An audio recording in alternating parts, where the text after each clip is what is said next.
Joseph Kabila donne l'impression de trop dépendre de Kigali. La preuve, c'est que même pendant les guerres qui ont suivi 1998, 2001, après la mort de son père, Kabila Laurent Désiré, Joseph Kabila n'a jamais dénoncé le Rwanda. Comme si dénoncer ce pays équivaudrait à le trahir. On a parlé de diplomatie. Qu'est-ce que Kabila a fait pour porter l'affaire de l'agression congolaise, de l'agression rwandaise contre son pays, le Congo, auprès de la communauté internationale? Il n'y a pas eu grand-chose. Jamais. Certains diplomates nous disent même que Kabila les empêchait d'aborder cette question aux Nations Unies. Que Kagame serait souffrant et qu'il se trouve d'ailleurs, ça au moins ça peut être une vérité, qu'il se trouve ou se trouverait dans un hôpital de Francfort en Allemagne.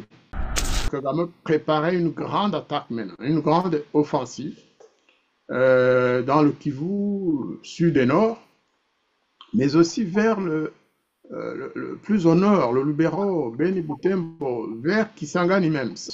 Kagame est allé dans des pays qui fabriquent spécialement des missiles ou des drones de nouvelle génération, qui sont proches de l'armée rwandaise, nous disent que Kigali aurait infiltré ou commencerait à infiltrer des commandos dans l'est, dans le sud des deux Kivu, ou vers le nord-est, et en transportant des drones démontés, pour le moment venu, les utiliser contre certaines villes de RDC. Ou alors, d'autres pensent plutôt vers l'utilisation de ces drones en passant par Brazzaville. Est-ce que cela serait possible de s'attaquer à Kinshasa par des drones transportés outre RDC, je ne sais pas, ou alors de Bangui ou d'autres zones? Chaque fois, on a l'impression que le gouvernement rwandais fait un pas en avant et 2 ou 3 pas en arrière. Et ça nous amène bien sûr à ne pas être optimiste. Pourquoi? On voit le Rwanda hésiter, on voit même Kigali essayer de trouver des alibis ou des arguments pour ne pas aller à Washington ou pour ne pas faire avancer les choses ou alors pour ajouter d'autres exigences, hein, notamment à Doha. Et quand on parle de Doha, ça veut dire le M23 et le gouvernement congolais, mais le M23 n'existe pas, c'est le gouvernement rwandais qui est derrière et qui fournit les armes pour faire reculer le Congo, notamment par des nouvelles exigences.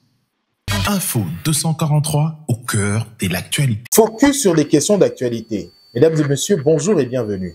Eh bien, nous recevons aujourd'hui l'ancien ministre des Affaires étrangères de la République rwandaise et ambassadeur de la République rwandaise en France, Monsieur Jean-Marie Ndatigimana.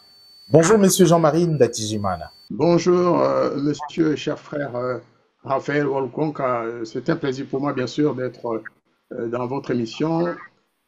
J'allais dire sur votre plateau, mais bon, en fait, on est ensemble sur le plateau, même s'il y a une distance. Et c'est vraiment un plaisir. Je vous remercie beaucoup de m'avoir une nouvelle fois invité à participer à cette émission et à partager avec vous les informations qu'on peut avoir, à échanger tous les deux avec notre public, avec nos publics respectifs. Hein. Moi, c'est pour la Voix des Grands Lacs, comme les gens le voient d'ailleurs derrière moi dans le fond. Et vous, c'est Info 243.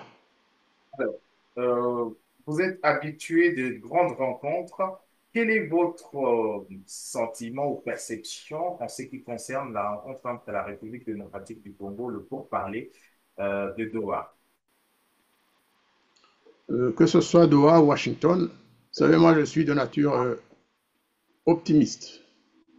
Mais lorsqu'il s'agit de discuter ou de signer un accord avec le gouvernement de Kigali, de Paul Kagame, je deviens de moins en moins optimiste et je tends plutôt à être pessimiste parce que quand je vois l'attitude des autorités rwandaises actuelles, hein, donc le président Kagame d'abord, qui pratiquement a disparu de la circulation ces jours-ci, certains disent qu'il serait malade et hospitalisé à Francfort, bon, mais ça c'est Dieu qui décide, hein. Mais je vois aussi l'agitation et les communications de son ministre des Affaires étrangères. J'ai tendance à croire que les accords de Washington et de Doha, de ces accords-là ou de ces accords, des projets d'accords, il ne va rien sortir, il va pas sortir grand-chose de ce projet. Parce que c'est un seul projet en fait. Donc c'est des accords d'un côté entre le Rwanda et la RDC pour la paix, pour le retrait des troupes rwandaises du territoire congolais, et aussi un accord tripartite entre les États-Unis d'Amérique, le Rwanda et la RDC. Donc à chaque fois, on a l'impression que le gouvernement rwandais fait un pas en avant et 2 ou 3 pas en arrière. Et ça nous amène bien sûr à ne pas être optimiste. Pourquoi est-ce que vous êtes pessimiste alors qu'ils ont manifesté la bonne foi de participer à ces rencontres? Quels sont les Ça, éléments? c'était, oui, tout à fait, c'était au départ. Mais au fur et à mesure que l'échéance s'approche, se rapproche, on voit le Rwanda hésiter, on voit même Kigali essayer de trouver des, des alibis ou des arguments pour ne pas aller à Washington ou pour ne pas faire avancer les choses, ou alors pour ajouter d'autres exigences, hein, notamment à Doha. Vous savez, quand on parle de Doha, ça veut dire le M23 et le gouvernement congolais, mais le M23 n'existe pas, c'est le gouvernement rwandais qui est derrière et qui fournit les armes pour faire reculer le Congo, notamment par des nouvelles exigences inacceptables par ailleurs, hein, lorsqu'on demande que les provinces du Kivu, les deux provinces du Kivu et une autre partie d'ailleurs vers Kisangani, l'Ituri, deviennent des provinces indépendantes qui se gèrent quand on demande que ces provinces bénéficient d'un pourcentage au sein de l'armée. C'est ça, en fait, le projet c'est le projet du Rwanda. Mais en quoi Quand on voit que le M23 exige autant de pourcentage au niveau des finances nationales et d'autres domaines, on sait que c'est inacceptable pour un pays qui veut rester unitaire. Mais c'est ça que le M23 a choisi de présenter comme exigence. Et pour eux, sans cela, il n'y a pas d'accord de paix possible. Et ils le disent, hein. Nanga le répète tous les jours. mais, est-ce que c'est demander les yeux de la tête? C'est demander la tête. Les exigences de Nanga, c'est vraiment exiger que le Congo cède totalement sa souveraineté.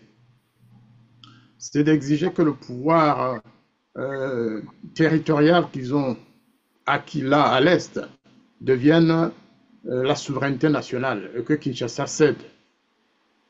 Sinon, ils menacent même d'aller prendre le pouvoir à Kinshasa. Donc, vous savez, quand on dit ça, ça veut dire qu'on veut effectivement arracher la tête de l'État. C'est pourquoi je suis pessimiste, mais je ne dis pas que ce ne sera pas possible de signer, hein. Ça dépendra aussi d'éléments externes. Mais pour l'instant, lorsqu'on considère l'attitude du ministre des Affaires étrangères du Rwanda, qui est celui qui représente internationalement son gouvernement, on a l'impression vraiment qu'ils n'ont pas l'intention d'avancer. Euh, Qu'est-ce qui motive le silence de Paul Kagame en ce jour? À un certain moment, il était devenu un peu bavard, critiquer des sorties médiatiques, mais il est devenu tout à coup silencieux, après plusieurs dégâts de sorties médiatiques. Alors, il y a plusieurs hypothèses, hein. Vous savez, certains disent que Paul Kagame serait souffrant, en fait, après la tournée qu'il a faite dans plusieurs pays du monde, la Turquie, l'Arabie Saoudite, je pense, le Kurdistan, le Kazakhstan, Singapour, l'Inde. Il a pas mal voyagé. Et c'est un homme comme un autre qui peut se fatiguer, qui peut avoir subi des refus ou alors qui observe aussi la résistance de la RDC face à l'attaque, face aux attaques, face à l'agression. Et donc il se dit, mais qu'est-ce que je dois faire? Jamais été ainsi fait. Lorsqu'il rencontre des difficultés, il s'emmure, il s'enferme pour préparer autre chose. D'ailleurs, certains diraient que nous qui avons annoncé, selon des sources rwandaises, hein, que Kagame serait souffrant et qu'il se trouve d'ailleurs, ça au moins ça peut être une vérité, qu'il se trouve ou se trouverait dans un hôpital de Francfort en Allemagne, où il a été transporté dans un avion médicalisé le 8 juin. Certains disent que cela, c'est aussi une manipulation de Kagame, mais d'autres disent quand même qu'il était souffrant, voire malade, gravement. Il est Tout un reconnu chef d'État. d'être un peu un acteur de victimisation. Voilà, ça peut être aussi une façon de se victimiser, mais en même temps, il peut être malade aussi. Mais beaucoup vont plutôt vers l'autre hypothèse, où l'on croit que Kagame préparait une grande attaque maintenant, une grande offensive dans le Kivu sud et nord, mais aussi vers le plus au nord, le Lubero, Beni Butembo, vers Kisangani même. Beaucoup de plus en plus penchent vers cette hypothèse-là. Qu'il soit malade ou pas, cette hypothèse reste. Vers le Burundi, dans le sud, c'est ce que, en tout cas, disent des sources aussi burundaises, qui suivent quand même, ils sont préoccupés par la sécurité de leur pays et ils suivent les informations venant de Kigali.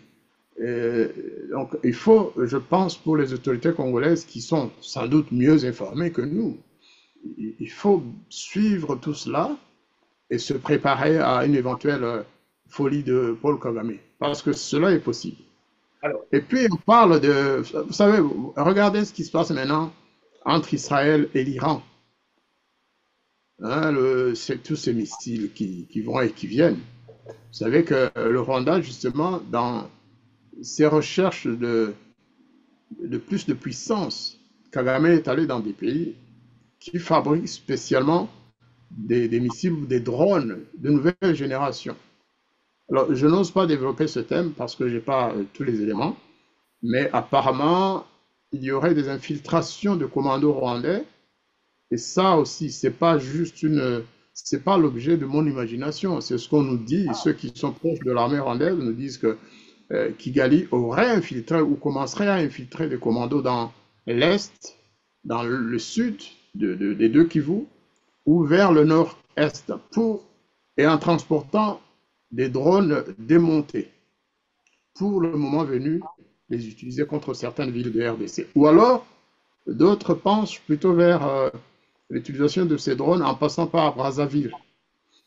Est-ce que cela serait possible de s'attaquer à Kinshasa par des drones transportés outre RDC, je ne sais pas, ou alors de Bangui ou d'autres zones? Ça, c'est un danger que seuls les militaires peuvent détecter et savoir comment se comporter en face de... c'est une nouvelle stratégie utilisée par Israël. Ils ont envoyé des agents secrets en Iran avec des drones démontés. Ils se sont planqués quelque part. Et le moment venu, lorsque les tirs de missiles ont commencé sur Téhéran, les drones aussi se sont... imaginez un tel scénario si jamais ça se passait en RDC, ce serait la catastrophe. Donc il faut qu'on se prépare, que le Congo se prépare à réagir, ou qu'il soit prêt à réagir à ce genre de menaces de manière permanente. est-ce que vous estimez que le président Sassou est en train de jouer les lignes, est en train de dresser les lignes pour Paul Kagame? Alors le président Sassou Nguesso joue un double jeu. On a l'impression qu'il a l'intention d'aider Kagame, certes, mais il fait aussi des petits gestes pour dire qu'il n'est pas 100% avec Kagame, que de toute façon, il n'obéit pas nécessairement aux ordres de Kagame. Regardez l'annulation, ou plutôt la cessation, la mise à fin du plan ou du projet de vente de terres congolaises à Kigali, au Rwanda. Sassou Nguesso, en tout cas son régime, vient d'y mettre fin. Alors que c'était un projet vital pour Paul Kagame, pour justement parfaire cette infiltration au Congo, Brazzaville, afin de regarder plus et plus facilement vers Kinshasa et Maluku, parce que c'est surtout Maluku qui était concerné côté congolais, mais aussi d'autres terres, hein, du côté de Pointe-Noire et ailleurs. Kagame avait commencé à infiltrer ses officiers, ses agents secrets à travers la société Crystal Venture. D'ailleurs, cet après-midi, j'aurai une émission avec un opposant congolais de Brazzaville qui va nous expliquer cela, qui nous donner le point sur la situation actuelle. Donc là, Sassou Nguesso a reculé. Pourquoi a-t-il reculé? c'est peut-être sous pression Est-ce que de c'est l'opinion sous publique pression des congolaise. Américains? Parce que certains le disent, et sous pression des Américains après la signature, ben, après la rencontre de Washington, il s'est rébuffé. Est-ce que c'est le cas? J'ai pas bien compris, il y a une perte de voix là. Là, je dis, est-ce que s'est rétracté après la pression des États-Unis d'Amérique?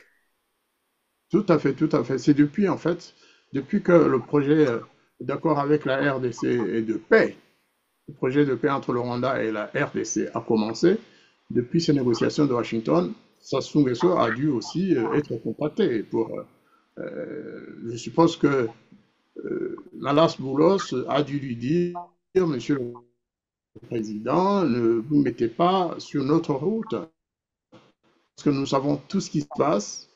Essayez quand même de ne pas contrecarrer le projet de paix en RDC. S'il y a la paix à l'est de la RDC, il ne faudrait pas que la guerre se transporte à l'ouest, que vous puissiez être une voie de passage pour menacer Kinshasa. Je suppose que ça aussi, ça a joué un rôle. Hein.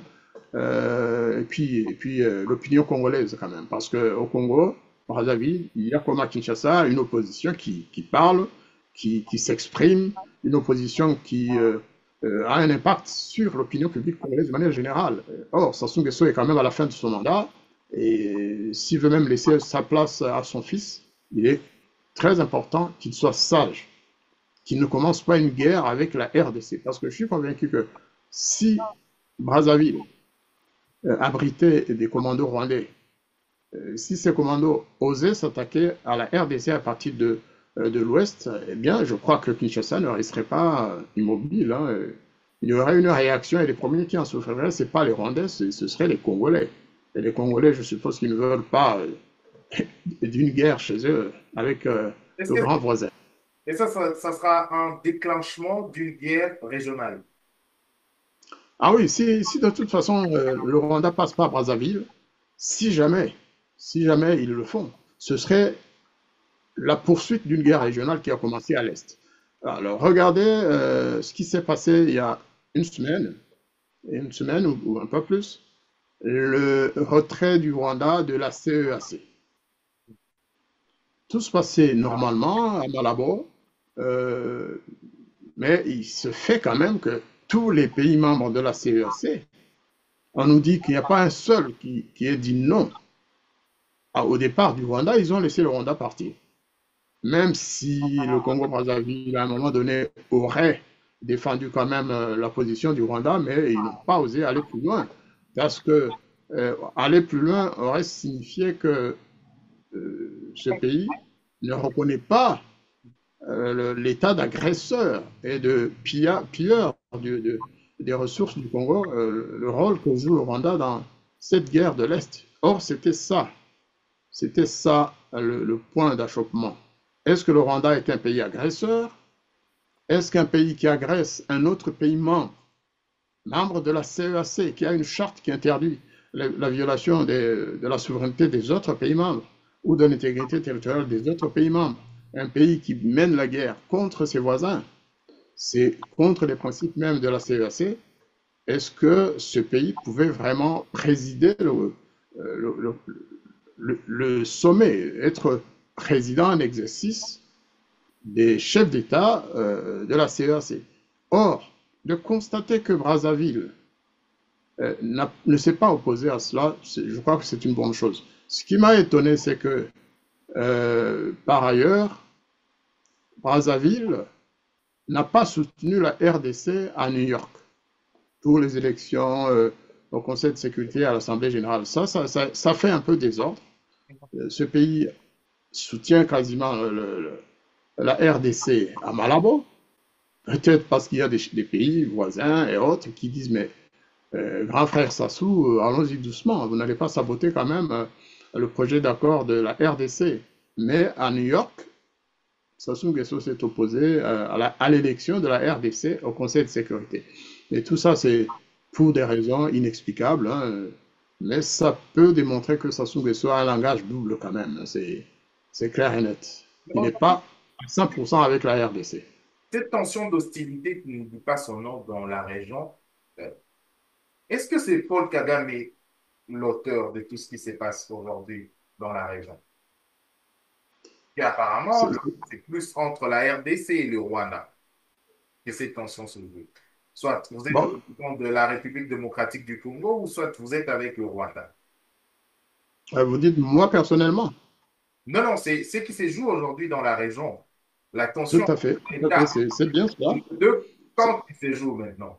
Soit vous êtes Vous avec le savez, la RDC, c'est quand même le plus grand Congo, pays de la région. C'est le plus grand pays, c'est le plus riche potentiellement. C'est un pays qui a une voix hein, qu'on écoute. Hein, vous savez, et même à l'époque de Mobutu, c'était la même chose. Tshisekedi, je crois que en fait, il a remplacé Mobutu sur le plan de l'opinion internationale. Ça, c'est clair et net. Ce n'est pas pour offenser son prédécesseur. Mais donc, s'attaquer à la RDC aujourd'hui, faire la guerre, massacrer les populations congolaises, ce n'est pas acceptable même pour les ennemis de la RDC que l'on connaît traditionnellement. Donc, c'est une affaire, le conflit entre la RDC et le Rwanda, c'est l'alpha et l'oméga de la paix dans la région des Grands Lacs, mais aussi de l'Est de l'Afrique et d'Afrique australe. C'est évidemment à cet homme-là qu'on va juger la paix dans toute l'Afrique. vous êtes un observateur aussi bon, je ne pourrais pas dire observateur de la diplomatie, mais vous étiez un diplomate de carrière. Vous l'êtes toujours. Alors, pourquoi est-ce que l'ancien président Joseph Kabila n'avait pas une politique ou soit une diplomatie un peu plus hostile avec avec le président Paul Kagame? Bon, regarde, Je crois qu'il ne pouvait pas, il n'avait pas les moyens de le faire parce qu'il était un peu ligoté de tous côtés. Vous savez, le président Kabila, le président honoraire Joseph Kabila, moi je continue à l'appeler président honoraire quand même, parce qu'il a été président pendant 18 ans. Il est sorti des rangs du FPR et de l'armée patriotique rwandaise avant même 1996, avant l'attaque du Congo par la FDL. Donc, ne fût-ce que pour cela, et faire partie d'une armée étrangère, ce n'est pas facile d'en sortir, parce qu'il a des obligations aussi. Il n'a jamais démissionné de l'APR. D'ailleurs, pendant toute la guerre de 96 à 98, Joseph Kabila était accompagné ou accompagné James Kabarebe, le général qui fut ensuite chef d'état-major de l'armée congolaise. Tout ça, ça crée des exigences et des obligations dans le chef de Joseph Kabila. Ensuite, comme vous le savez, on parle de plus en plus quand même de ses origines. Hein. Moi, je n'aime pas vraiment aborder cette question parce que je n'ai pas tous les éléments. J'avais quelques éléments, mais je n'en parlais jamais et je n'en parlerai pas parce que Joseph Kabila donne l'impression de trop dépendre de Kigali. La preuve, c'est que même pendant les guerres qui ont suivi 1998, 2001, après la mort de son père, Kabila Laurent Désiré, Joseph Kabila n'a jamais dénoncé le Rwanda. Et comme si dénoncer ce pays équivaudrait à le trahir. Alors qu'il est congolais, avoir peur de trahir le Rwanda, ça veut dire qu'on a des attaches particulières avec ce pays. Or, vous savez, la guerre, ce n'est pas une question de nationalité aussi, hein, c'est aussi une question de croyance. Et moi, je peux être rwandais, mais je ne supporterai jamais une guerre que le Rwanda mène contre la RDC ou contre le Burundi. Ça, jamais. C'est donc dans la tête aussi. Ce n'est pas juste une question de nationalité ou d'appartenance nationale à un pays. Ce n'est pas ça qui fait qu'on doit soutenir. Vous savez, aujourd'hui, on voit des Israéliens, des grands sionistes d'ailleurs, qui critiquent Netanyahou, qui sont contre la guerre de leur pays, Israël, contre les Palestiniens à Gaza, qui sont contre la guerre actuelle, les attaques menées contre l'Iran. Donc ce n'est pas une question de nationalité, mais quand même, Kabila, lui, donner l'impression d'avoir choisi son camp. Même si pendant cette guerre, il a montré il s'est battu contre Il les donnait troupes rwandaises. il dénonçait aussi à un certain moment l'agression rwandaise. Mais est-ce qu'il n'en Il ne faisait pas? faisait pas grand. Vous savez, sur le plan diplomatique, par exemple, puisqu'on a parlé de diplomatie, qu'est-ce que Kabila a fait pour porter l'affaire de l'agression congolaise, de l'agression rwandaise contre son pays, le Congo, auprès de la communauté internationale? Il n'y a pas eu grand-chose. Jamais. Certains diplomates nous disent même que Kabila les empêchait d'aborder cette question aux Nations Unies, de l'aborder d'une certaine manière. Hein, suggérait qu'il y a une attaque contre le Rwanda, plutôt contre le Congo, mais jamais, jamais aller engager un débat avec les autorités rwandaises. Non. Et donc, je crois que Kabila était bloqué par, je crois, Est-ce qu'il y avait un devoir de rédévabilité? Est-ce qu'il y avait c'était une question de rédévabilité? Est-ce qu'il était rédévable envers le Rwanda?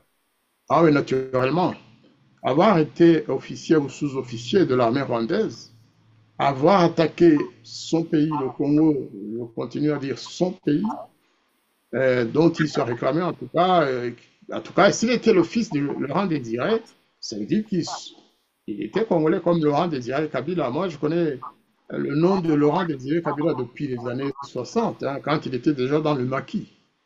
Dans le maquis, on parlait de Kabila chez nous. Là où il était, ce n'était pas très très loin voilà. Et donc, je pense que Kabila n'a pas dit toute la vérité aux Congolais. Disons les choses comme elles sont. Il y a des choses qu'il n'a pas dites aux Congolais, qu'il a cachées. Et c'est maintenant qu'on le voit d'ailleurs. Maintenant, il a choisi vraiment son camp. Maintenant, il a choisi le camp du M23, de Nanga, du Rwanda. Tout ce qu'il fait, il le fait à partir du Rwanda. D'ailleurs, on dit qu'il passe ses nuits au Rwanda, à Gisenyi ou à Kigali, qui est à Goma, juste pour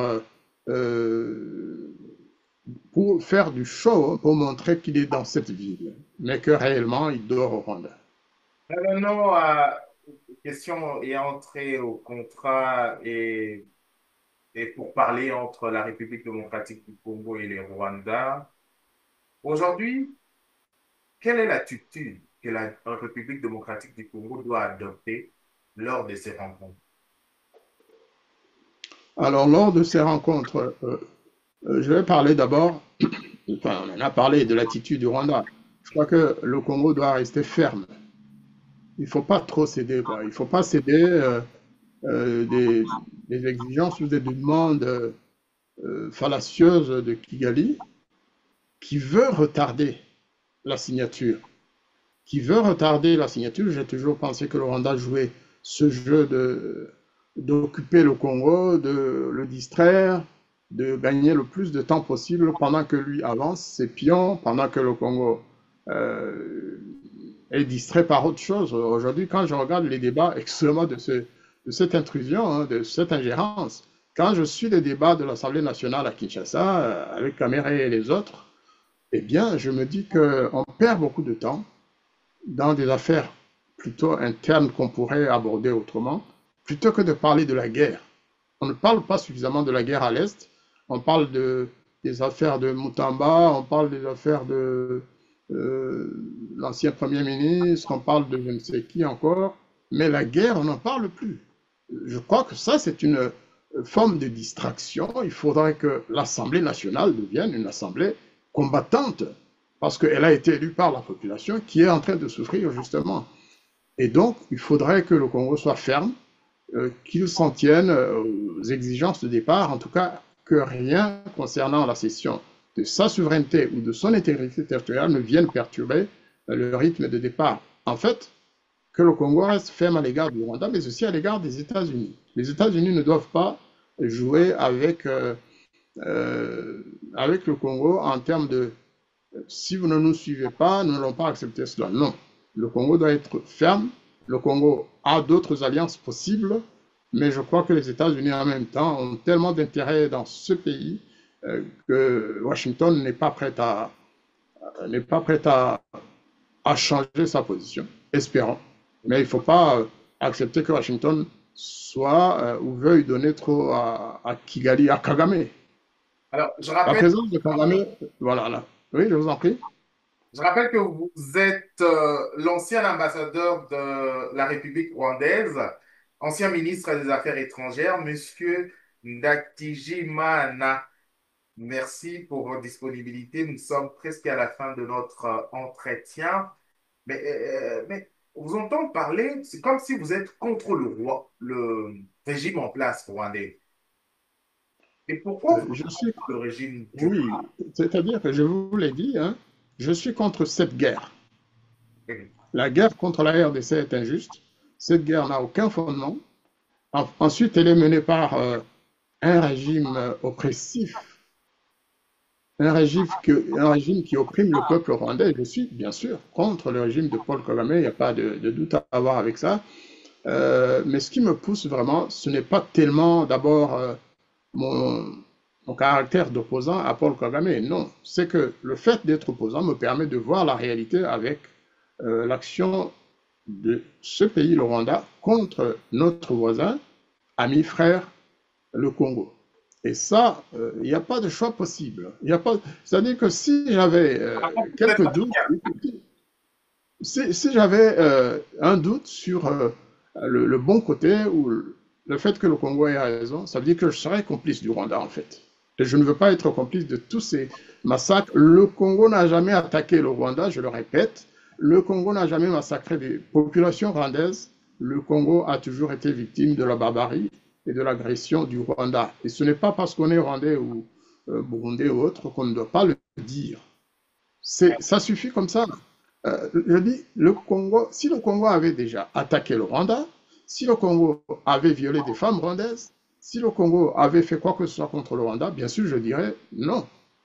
Non, mais en ce moment, nous voyons le côté de la justice et de la paix, et c'est ce qui nous importe.